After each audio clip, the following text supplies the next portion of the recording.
And this is how we can use Python to implement a gradient boosted tree. Again, you have to just import gradient boosted classifier from scalearn. So you go and type from scalearn.ensemble import gradient boosting classifier, and you can give it a name. I will call it GB3. So the GB3 is going to be my gradient boosted classifier, and there are a bunch of options that I'm going to give it. The very first one is the learning rate. I'm going to give it, say, 0.2. The other one is max depth, which is basically the maximum depth of each tree in the gradient boosted trees. Again, I'm going to give it, say 2. And random state, like always, I'm going to give it 1984. And once I have defined this function, I can just go and fit the gradient boosted tree. So I just say gb3.fit, and I'm using the previous training data sets that you can go and watch the previous videos. It's all about the data set about heart failure. It's the same data set that I trained my simple decision tree and also my random forest. So I'm using the same data set for the gradient boosted. So that is going to be, let's run it. And it's run. Now, here is how we can look at the performance. Let's score it first. So we can say gb3.score, and we're going to use it, score it using the training data set first. And we are also going to score it using the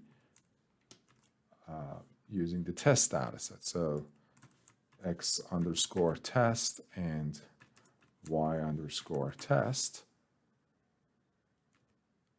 And I'm going to give these a name. So I'm going to call the first one as train data score GB3, and the first one I'm going to call it test data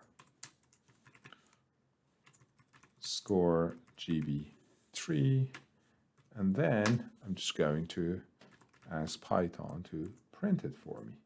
Say the score of the gradient boosted tree in the training data is plus str of in this training data, whatever we calculated here. And I'm just going to copy this and paste it here. Instead of training, I make sure that this is the testing data, and this was also the testing data. Let's see if it runs, and you can see that we have 0.99 and 0.77. Now, what does this mean, and what can we get from this? You can see that in the training data set, we are overfitting. Our precision is almost, our score is almost 100%, 0.99, and because of that overfitting, we end up having not a really good score when it comes to our testing. So one thing that you can do here is to either reduce this learning rate or reduce the max depth, or do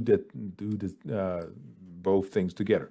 So if I reduce it from 0.2 to 0.1,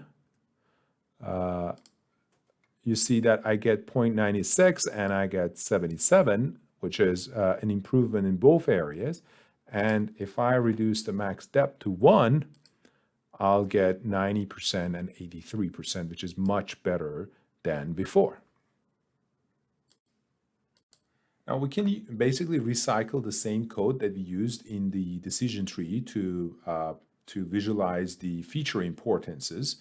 So I'm just going to come up here and just copy and paste from the code that I had for my decision tree. The only thing that I have to make sure to change is that this tree2 was the name of the function that I had given to my decision tree.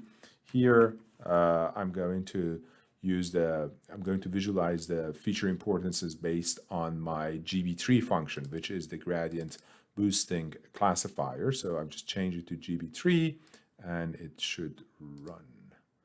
And you can see that these are the feature importances. And one thing that you can look at is, for example, the importance of these two factors, thal and Ca.